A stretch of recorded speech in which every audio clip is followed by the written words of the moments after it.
이강민의 잡지사 11월호 8번째 페이지. 의외로 수능을 경험해보지 못한 동안의 역사작가 박광일 선생님과 함께합니다. 어서 오세요. 안녕하세요. 박광일입니다.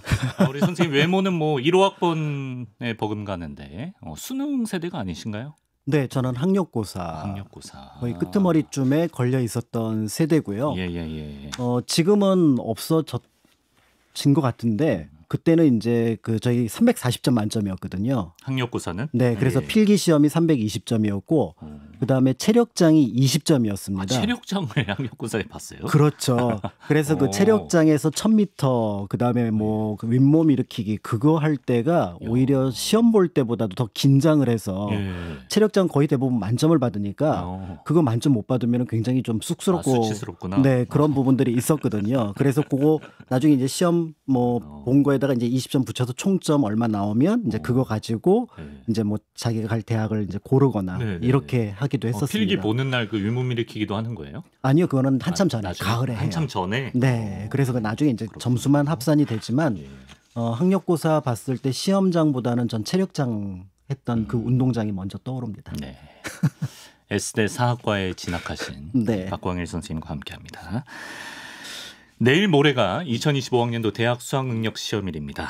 예나 지금이나 큰 시험을 앞둔 사람들은 고생이 이만저만이겠습니까? 그래서 오늘은 조선시대 대표 시험이라 할 수 있는 과거 시험에 대해 알아보겠습니다. 근데 과거는 사실 대입 시험이라기보단 약간 공무원 시험 느낌 아닌가요? 맞습니다. 그래서, 네. 그래서 그 과거 시험을 바로 이제 수능하고 연결하기는 조금 어려운 부분들이 있는데요. 조선시대 이제 과거라고 하면은 모두 4가지 그 범주가 있었다라고 보시면은 대략 그 내용을 짐작하실 수 있습니다. 예. 먼저 이제 공무원 시험으로서 이제 우리가 보통 그 과거라고 하면 제일 먼저 떠오르는 그래서 장원급제요 하면 막 어사화하고 막 관료가 되는 그다음에 또 이도령이 막 저기 어디로 막 어사 또 나가는 이런 그렇죠. 느낌의 그거를 이제 문과라고 얘기를 하고요. 보통 이제 대과라는 표현도 씁니다. 네. 그다음에 이제 그 말 달리고 그다음에 활 쏘고 해서 합격하는 무과. 그래서 문무과가 있어서 각각 문반, 무반을 해서 그것이 이제 양반 사회를 이루게 되는데요. 네. 요거의 예비 시험이라고 할 수 있는 생원 진사과가 속과라는 이름으로 또 존재를 했습니다. 속과 예비 시험 성격이다. 네, 이게 오히려 수능하고 좀 비슷한데요. 그런데 이제 예비 시험인 이 속과는 2개 분야로 나누어지는데 예를 들어서 나는 경전을 잘 외워 하면은 생원과를 보게 되고요. 생원. 네, 나는 글을 잘 지어 하면은 제술과인 진사과를 보게 됩니다. 그래서 생원과에 합격하면은 생원님. 그렇죠. 그다음에 무슨 진사과에 합격하면 김진사, 이진사. 요게 이제 요건데 요 사람들은 이제 1차 자격 시험에 합격을 해서 나중에 문과를 볼 수 있는 예비 시험을 통과한 사람들입니다. 통과해야만 나중에 문과를 볼 수 있나요? 원칙적으로는 그렇습니다. 그런데 이 시험도 다시 2개로 이루어져서 속과 시험 같은 경우가 초시하고 복시가 있어요. 근데 초시만 합격한 케이스가 있습니다.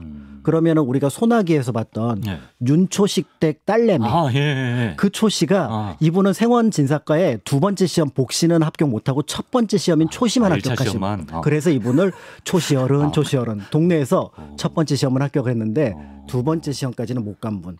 이렇게 해서 이제 그 3번째 과거 범주가 있고요. 4번째 과거를 보통 빠뜨리는 경우가 있는데 잡과입니다. 잡지사 랑 같은 개념이에요. 그래요? 여러 시험을 뭉뚱그려서 가리키는 말인데 주로 기술과입니다. 그래서 이 총 4개 종목이 있는데요. 통역관, 그다음에 이제 기상천문관, 그러니까 음양과라고 하죠. 그다음에 이제 의사들, 그다음에 법률학자, 그리고 율과. 그래서 요 4과에서 이제 가장 많이 뽑는 게 통역관을 많이 뽑아서 거기가 한 19명, 나머지는 한 8, 9명씩 뽑아서 한 36명, 46명 정도를 뽑는데 이 잡과까지도 과거에 포함이 되었다. 그렇군요. 라고 보아야 되는 게 여기까지가 사실은 보통 양반들이 이제 응시하는 시험입니다. 벼슬 했다 하면은 그렇죠. 그렇지만 이제 무과나 이제 잡과 같은 경우 나중에 중인이라든지 평민들도 좀 보기 때문에 후대에서는 그게 과거처럼 느껴지진 않지만 원칙적으로는 4개 종목. 그래서 문과, 무과, 속과, 잡과까지 이렇게 4개가 있었다라고 보시면은 이제 조선의 시험 체계를 어느 정도 기억을 하실 수 있을 것 같습니다. 과거 시험이 조선 전에는 없었습니까? 있었죠. 조선이라는 나라가 이제 과거 시험이 세련되게 만들어졌다는 얘기는 그 이전에 있던 시험 제도를 조금 더 이제 정비를 했다라고 볼 수가 있을 것 같고요. 네. 그래서 우리가 잘 알고 있는 이제 귀화인, 예. 후주의 귀화인 쌍기가 쌍기 고려 광종 때 네. 과거제를 만드는데 도움을 주었다. 라고 우리가 고려시대의 역사를 배울 때 배운 적이 있을 겁니다. 예. 그래서 사실은 중국 같은 경우는 수나라 때부터 이 과거 시험이 처음 시작이 되어서 시작됐다가 뭐 어떻게 없어졌다 이렇게 계속 이어지지만 네. 우리나라는 이제 고려 때 한번 들어왔지만 사실은 이제 귀족들이 볼 때는 굳이 그래서 이제 그 고려 때 분위기와 조선 때 분위기가 조금 다른데 둘 다 음서가 있어요. 고려 때는 오품, 그다음에 조선시대 이품이라 해서 음서의 비중이 조선시대 같은 경우 조금 더 고위 관료의 자제로 제한이 되지만 예. 고려 때는 과거 보고 관료가 됐어? 낮춰보는 겁니다. 깔보는구나. 네. 근데 조선시대는 아무리 이품, 그러니까 지금의 판서 이상의 벼슬을 가진 사람의 아들들만 음서로 올라올 수 있거든요. 네. 음서로 왔어? 낙하산이네. 반대네요. 예, 분위기가 완전히 바뀌는 거죠. 그러니까 이제 고려 때는 과거는 있었지만 그렇게 높은 평가를 받지 못했지만 조선 같은 경우는 과거가 높아졌어. 최고의 어떻게 보면은 출세이면서 그 사람의 권위를 또는 실력을 인정받는 척도였다라고 볼 수가 있습니다. 예. 과거는 뭐 연례 행사인가요? 매년 열렸습니까? 그렇지는 않고요. 식년이라 그래서 3년마다 한 번씩 열리는 게 원칙입니다. 그래요? 네, 그러니까 이제 과거 시험이 이번에 떨어졌다. 그럼 재수. 재수라는 게 3년 기다리는 3년이죠. 근데 또 그 해에 흉년이 들었다. 네. 뭐 아니 뭐 재난이 있어서 그러면 또 연기가 돼서 4년. 저런. 이렇게 되기도 하지만 그렇지만 늘 예외는 있어서 그래서 이제 특별하게 보는 시험. 그래서 별시. 그래요? 네, 이번에는 또 뭔가 나라의 경사가 있어서 그다음에 이제 또 사람들을 많이 모아서 보는 증광시. 그다음에 임금님이 오랜만에 성균관에 가서 그 성균관 유생들한테 한번 시험을 볼까? 알성시. 이런 어떤 특별 시험들이 많이 있어서 특채 느낌인가? 네, 실제로는 거의 매년 한 번 정도는 과거 시험 문과 기준으로 볼 때는 있었다라고 보시면 될 것 같습니다. 그렇군요. 그럼 뭐 합격 정원은 몇 명 정도인가요? 합격 정원은 이제 문과하고 무과가 좀 다른데요. 아까 이제 그 잡과는 각 관청별로 뭐 19명, 89명을 뽑는다라고 말씀을 드렸는데 일단은 진사생원은 원칙적으로 100명씩을 뽑습니다. 그러니까 예비 시험이니까 조금 더 넉넉하게 뽑는다라고 볼 수 있을 것 같고요. 문과는 33명, 무과는 28명을 뽑습니다. 최종 합격자가 생각보다 적네요. 굉장히 적죠. 그러니까 이제 33명을 뽑는데 여기서도 각각 그 층계가 나눠지게 되는데 일단은 초시, 복시에서 33명 합격자를 모두 뽑습니다. 그래서 마지막 시험인 임금님 앞에서 보는 시험인 전시는 합격자는 다 결정이 됐어요. 합격은 못 물러요. 네, 그 대신 순위만 결정을 합니다. 임금님이 순위를 매겨주시나요? 그렇죠. 왜냐하면 임금님 앞에서 시험 보는데 임금님이 덕도 없이 너는 붙이고 너는 떨어지고 이건 임금님의 어떻게 보면은 위험하고는 어울리지 않잖아요. 그러니까 임금님 앞에서 보는 시험은 모두 합격입니다. 다만 등수를 매기는 걸 전시라고 하는데 문과를 기준으로 보면은 1등부터 3등을 갑과. 그다음에 4등부터 10등까지를 을과. 그다음에 나머지를 병과. 이렇게 합니다. 그래서 예를 들어서 집에 과거 합격 합격증이 있어요. 근데 거기에 을과 1등 그래서 와 우리 할아버지가 1등 했네라고 하면은 을과니까 4등이네. 4등이죠. 4등에서 그러니까 10등이니까. 맞습니다. 그래서 갑과 1등만을 우리가 장원 급제라고 얘기를 합니다. 갑과 1등이 장원 딱 한 명이네요. 장원 급제는. 한 명이죠. 그래서 이제 물론 이제 갑과 1등을 안 뽑는 경우도 있어요. 이번에는 장원을 줄 만한 실력이 없어라고 하긴 하지만 대체로 이제 장원급제라고 하면 갑과 그래서 을과 병과 그래서 을과의 몇 등, 병과의 몇 등을 해갖고 앞에 등수를 해서 계산을 해야 전체 총 등수가 나온다는 점이고 이게 굉장히 중요했던 게 갑과로 붙었을 경우는 6품이나 7품, 그 다음에 을과는 7품이나 8품, 그 다음에 병과는 8품이나 9품에 관리로 임용이 되기 때문에 이 등수가 굉장히 중요해요. 큰 차이네요. 그러면. 맞습니다. 몇 년 차이가 난다고 보시면 3등, 4등 차이가 크네. 네. 과거 시험 난도가 당연히 만만치 않았겠죠. 실제 시험 문제를 몇 개 소개해드리겠습니다. 가령 이런 문제가 나오는데 여러분도 한번 답을 쥐어짜 보세요. 어렸을 때는 새해가 오는 것을 매우 기뻐했지만 점차 나이를 먹으면 모두 서글픈 마음이 드는 것은 무엇 때문인가? 이런 문제가 나오네. 감성적인 문제가 나오네. 굉장히 감성적일 것 같은데 저는 이 답 아마 틀릴 것 같아요. 답이 이게 뭐 맞고 틀리고가 있나? 예. 어렸을 때는 세뱃돈을 받아서 즐겁지만 나이를 들면 줄 세뱃돈이 늘어나서 서글픈 마음이 든다. 모범 답안이 뭘까 이거? 저 같으면 일단 조선이니까 네. 좀 효특키를 좀 써가지고 나이를 먹는다는 것은 그만큼 저희 부모님도 나이를 드신다는 거 아니에요? 이런 느낌 가면 어떤가요? 가산점. 가산점. 충분히 가능할 것 같아요. 충과 효에 대해서 얘기를 하면은 물론 이제 문장을 다 봐야 되기 때문에 합격은 보장할 수는 없지만 가산점은 줄 수 있다라는 생각이 들 것 같은데 사실은 이제 이렇게 우리가 알고 있는 그 시험 문제가 당대의 고민들 이런 것들을 시험 문제로 내는 경우가 종종 있습니다. 이런 고민은 너무 사적인 고민 아닌가요? 이제 요거는 뭔가 이제 그 성리학에서 얘기하는 세상의 어떤 원리라든지 그다음에 사회 윤리라든지 이런 것들을 이제 물어보기 위한 것들이죠. 이제 그런 것 말고도 실질적인 어떤 그 사회적인 문제들을 이제 그 문제로서 내기도 하는데 세종 같은 경우는 그 당시 이제 그 세법이었던 공법 문제 굉장히 고민하고 있었잖아요. 전분육등법, 연분구등법 이거에 대해서 너희들 어떻게 생각하느냐. 이거를 과거 시험 문제로 낸 거예요. 그러니까 이제 국정 과제를 추진하는 과정 속에서 이 문제를 너희들이 한번 풀어봐라. 그러니까 이제 물론 관료들에게도 충분히 어떤 여러 가지 자문을 구했겠지만 이제 머리가 파릇파릇한 새롭게 올라오는 어떻게 보면은 응시생들에게 그런 아이디어를 좀 얻으려고 했던 부분들이 있고요. 그다음에 이제 명종 때 같은 경우는 기가 막히게 어떻게 보면 이제 그 시기가 이제 성리학이라고 하는 것들을 사회적으로 받아들이기 시작했던 시기였던 것 같아요. 그러니까 문제가 굉장히 어렵잖아요. 문제가 이렇습니다. 해와 달이 하늘에 걸려서 한 번은 낮이 되고 한 번은 밤이 된다. 근데 더디고 빠른 것은 누가 그렇게 한 것인가? 그렇죠. 그럼 여기서 이제 저 같은 경우는 답은 하늘이요. 하늘. 아니면은 그렇죠. 뭐 자전 원리, 뭐 공전 원리, 뭐 지금 이렇게. 같으면 뭐 종교가 있으면 뭐 하나님이요. 그렇죠. 수도 있고. 그렇게 하는데 이거를 무려 2,500자에 걸쳐서 답안지를 쓴 분이 계시죠. 2,000 누가? 율곡이. 이 문제에 답을 쓰셨구나. 2,500자. 네. 이게 그 당시 별시라고 하는 특별 시험의 문제였었거든요. 근데 여기에 이제 율곡 선생이 응시를 해서 답안지를 냈는데 2,500자인 거예요. 그래서 시험관들이 깜짝 놀랍니다. 왜죠? 길어서? 아니, 우리가 며칠 몇 달 생각할 거를 어떻게 한 장소에서 논리 정연하게 이렇게 풀어냈을까? 내용도 훌륭했구나. 네, 그래서 이제 보통 여기서 하늘과 달, 뭐 그다음에 세상의 원리 이렇게 물어보면은 그거를 가지고 어떻게 끌어오면 되냐면은 그 원리라고 하는 것들을 보통 이라고 얘기를 하고 그 이의 발현이 기로서 세상의 눈에 등장을 한다. 우리가 얘기하는 이기유원론.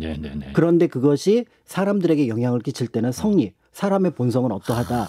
그러니까 그 본성을 잘 따르는 방식으로 어떠해야 되고 그렇기 때문에 임금님은 이와 같은 방식으로 행동을 한다면 그 하늘의 원리에 맞춰서 행동하는 것이 됩니다. 그거를 2,000 몇백 자로. 그렇죠. 논리적으로. 네, 그래서 성리학이라고 하는 게 굉장히 무서운 학문인데 자연의 이치를 일상의 윤리로 받아들였고 그걸 바탕으로 도덕적인 개념을 완성시킨 학문입니다. 이게 뭐 자전, 공전 이런 거 쓰라는 게 아니구나. 그렇습니다. 그렇기 때문에 여기서 얘기하는 하늘이라고 하는 거는 세상의 원리를 가리키는데 그 원리를 보통의 사람들과 임금이라고 하는 사람이 정치를 할 때 어떻게 발현시킬 건가. 이 문제를 풀어낸 거여가지고 당대의 명답으로 장원급제인가요? 꼽혀서 장원급제. 그래서 우리가 알고 있는 율곡 이희 선생의 구도장원권 9번 장원급제란 그 한 번을 이 별시의 장원급제로 채워줍니다. 장원급제를 어떻게 9번을 하나요?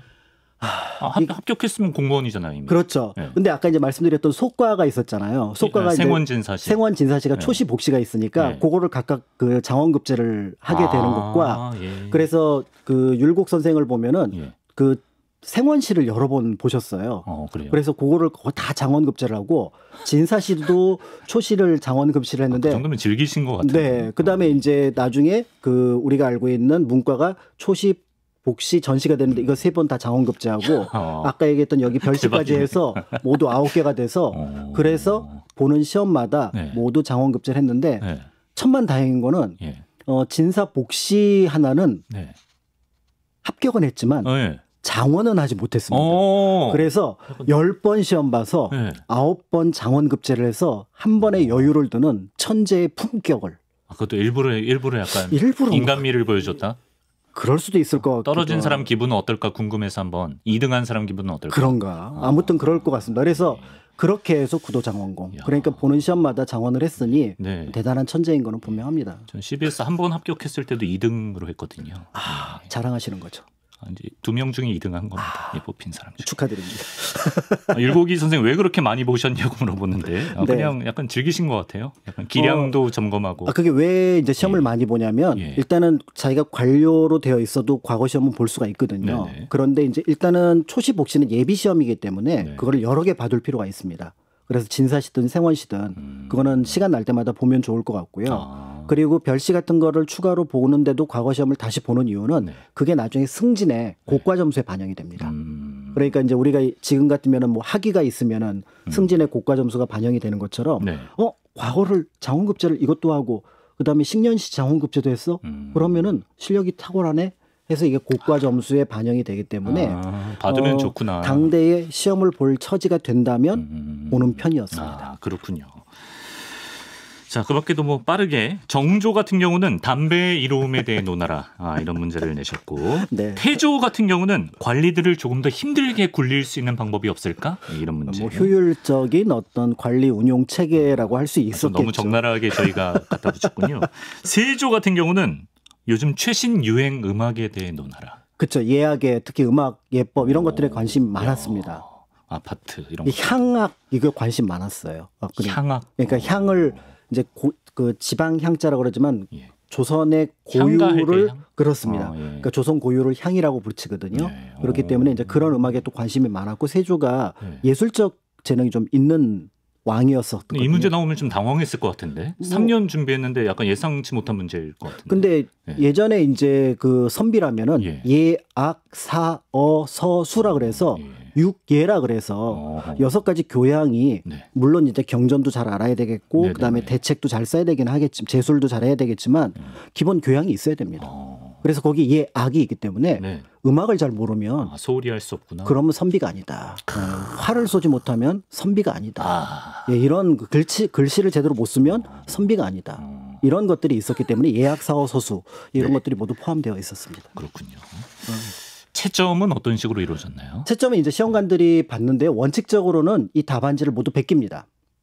네? 시험관들이 베껴요? 네, 그러니까 시험관들 옆에서 보조하는 그러니까 관리들이 있는데 아전들이 있는데 그 사람들이 베껴요. 왜 베껴요? 그 이유는 뭐냐면 필체를 알아보면 누구 집 자식인지 알 가능성이 많은 거죠. 공정성. 네. 그리고 또 하다 보면은 어떤 글자를 좀 도드라지게 쓰게 되면은 그게 표식이 될 수가 있습니다. 미리 사전에. 네, 예를 들어 내가 하늘천자는 좀 더 크게 쓴다. 뭐 이런 식으로 표식을 하면은 그러면은 그게 나중에 그 시험 채점 부정에 영향을 끼칠 수 있기 때문에 원칙적으로는 그걸 다 옮겨 쓰고요.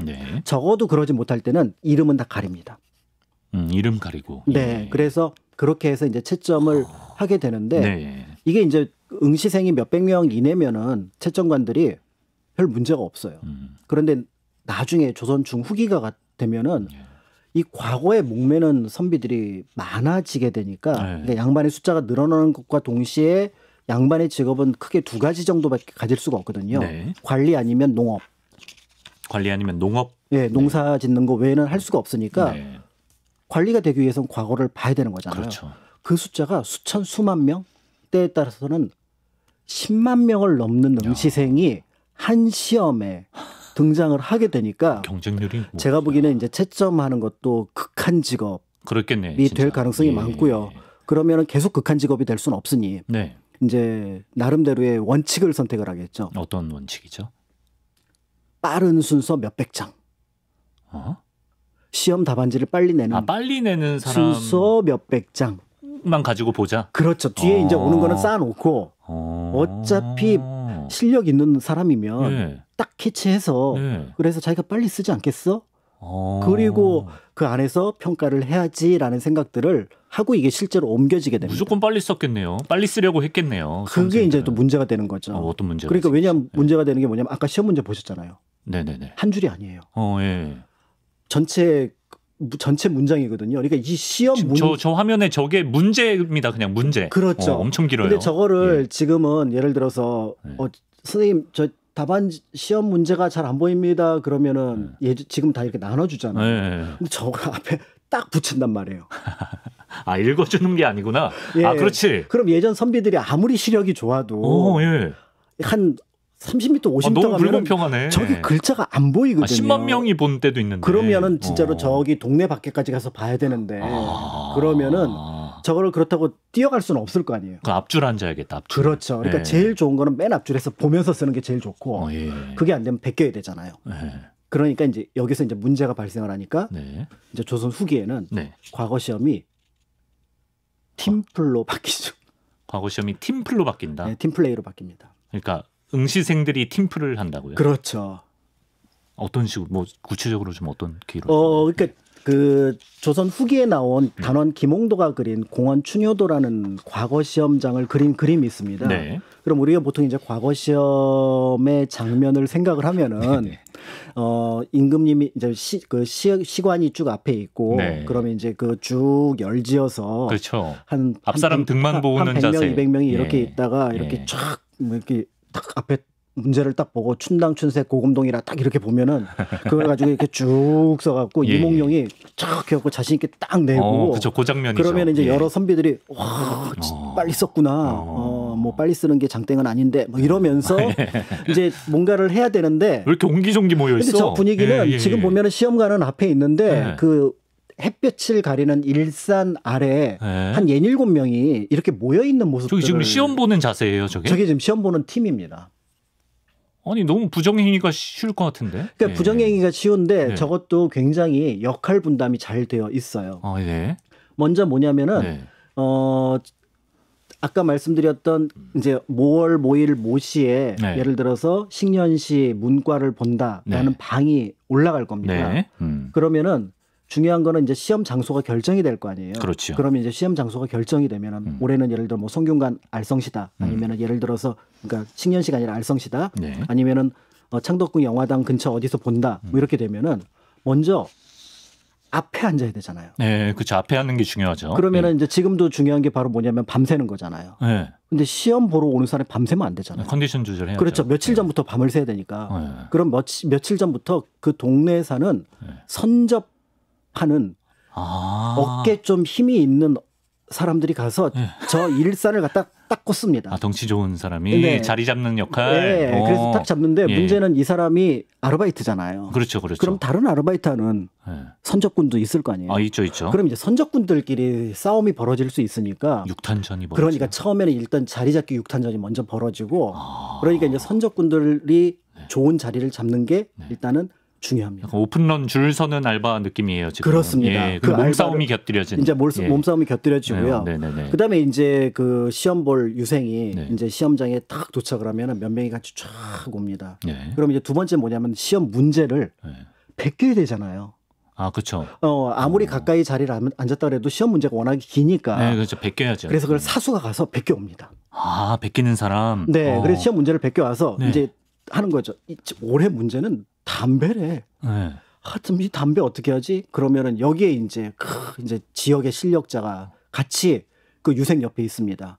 유생이 쓰는 게 답을 짜내는 게 아니라 지역의 실력자를 또 대동해서 와요. 그렇습니다. 그래서 거벽이라고 하는 입시 전문 그 컨설턴트가 아니라 입시 전문 시험 대행. 그렇죠. 대리 시험이죠. 이 와서 그거를 쫙 써줍니다. 그러니까 유생 한 명마다 원팀을 꾸려온다는 거구나. 그렇죠. 거벽, 선접, 뭐 이렇게.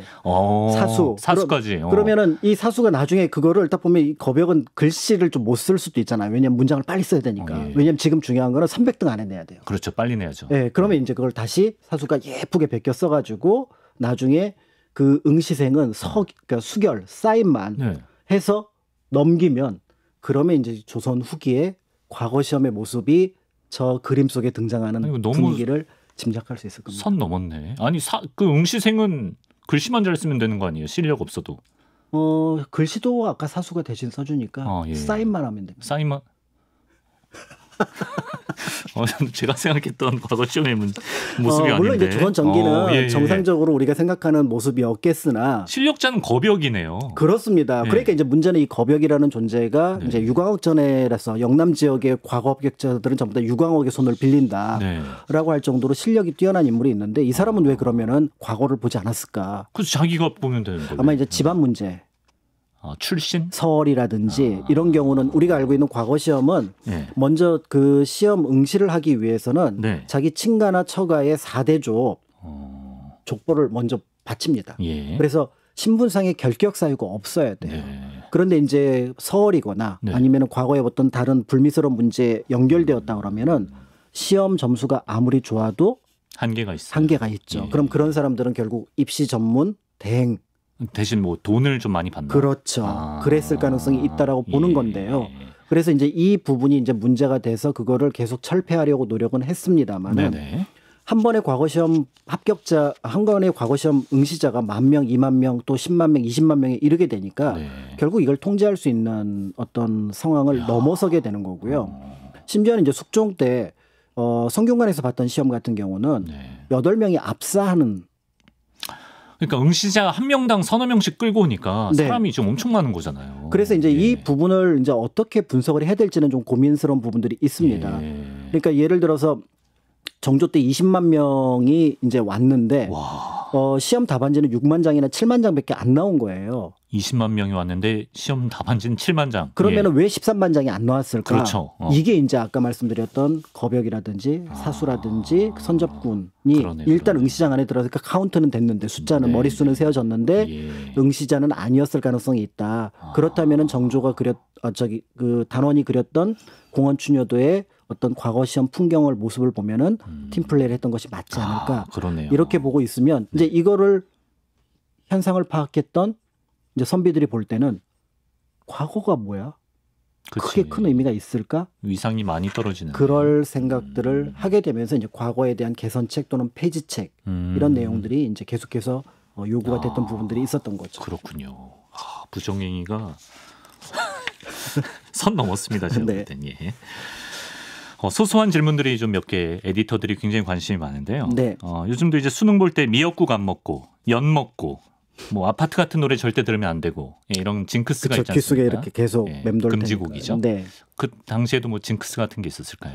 있었을 것 같아요. 그런데 기록으로 따로 이 고상한 선비들에서 남겨놓지는 않았습니다.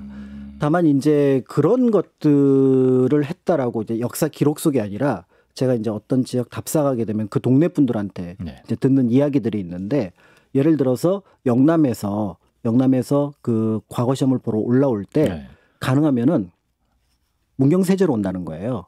왜죠? 왜 그 옆에 중령이 있는데 중령이 쭉쭉 미끄러진다고. 중령을 피해서 와라? 네. 중령이 최단거리거든요.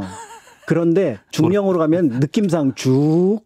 그럴 수 있어. 그럴 수 있어. 그러니까 이제 양재동도 오면은 말죽거리 있잖아요. 거기 피하자. 피하자. 죽 들어가면 다 피하는 거예요. 네, 그런 느낌이 있었다고 하는데 간절하면 그럴 수 있어요. 역사 기록으로는 어떻게 남아 있지는 않지만 어떤 정서상으로는 그럴 수도 있겠구나. 맞아요. 이런 생각들을 해서 어느 시험이나 이제 징크스는 있는 것 같고요. 무엇보다도 이제 과거 시험을 볼 때 중요한 거는 이게 지방 사람들은 이게 굉장히 힘듭니다. 한번 올라오면은 뭐 보름 한 달 동안 머물러야 되기 때문에 비용이 만만치 않았고요. 그럴 것 같아요. 그리고 이제 올라와서 이 날짜 시간을 잘못 맞추면은 예를 들어서 대구에서 올라왔던 서모라고 하는 선비가 있는데 시험 전날 도착한 거예요. 원래 더 일찍 와야 되는데. 우리가 보면은 시험 전날 도착하면 뭐 문제 없지 않아? 이렇게 생각을 하는데 한 일주일 걸어왔잖아요. 좀 여독을 풀어야 여독이 풀리지 않은 상황에서 시험을 보러 가고 시험을 망칩니다. 그러니까 지방 사는 선비하고 서울 사는 선비가 그 시험에 대한 격차가 굉장히 컸고요. 핸디캡이 있네. 네, 그리고 아까 이제 식년시는 3년마다 정기시가 있지만 아까 말씀드렸던 특별 시험들은 수시로 있었는데 그 정보를 얻고 나면은 그때부터 짐 싸고 올라가도 늦는 경우가 종종 있는 거죠. 그렇겠네요. 그런 면에서 볼 때 이제 나중에 조선 후기에 가능하면은 서울 쪽으로 집을 구하려고 하고 친척들 중에서 그래도 뭐 어느 집안에서 서울 집을 하나 마련해서 젊은 자제들이 있으면은 서울에 머물게 하는 이유가 이 과거 시험을 좀 더 효율적으로 잘 그러네요. 보기 위해서다. 예. 이렇게도 알려져 있습니다. 그래서 우리 각회 특집 때 정약용 선생님이었나요? 정약용 선생님도 그랬고 서울에 일단 집을 얻고 봐야 된다. 그렇죠. 그래서 정보는 서울에서 나온다. 맞아. 이렇게 얘기를 했던 이유가 그렇게 해서 이제 연결이 되는 부분들이 있습니다. 네. 자, 마치면서 오늘 선생님이 우리 수험생들에게 좀 힘이 될 만한 어떤 입지전적인 인물들을 과거 시험과 관련해서 소개해 주신다고 하는데 좀 짧게 들어볼까요? 예. 네, 과거 시험 물론 선비들에게 출세의 지름길이고 또 실력을 가늠하는 어떤 중요한 척도이기도 합니다. 네.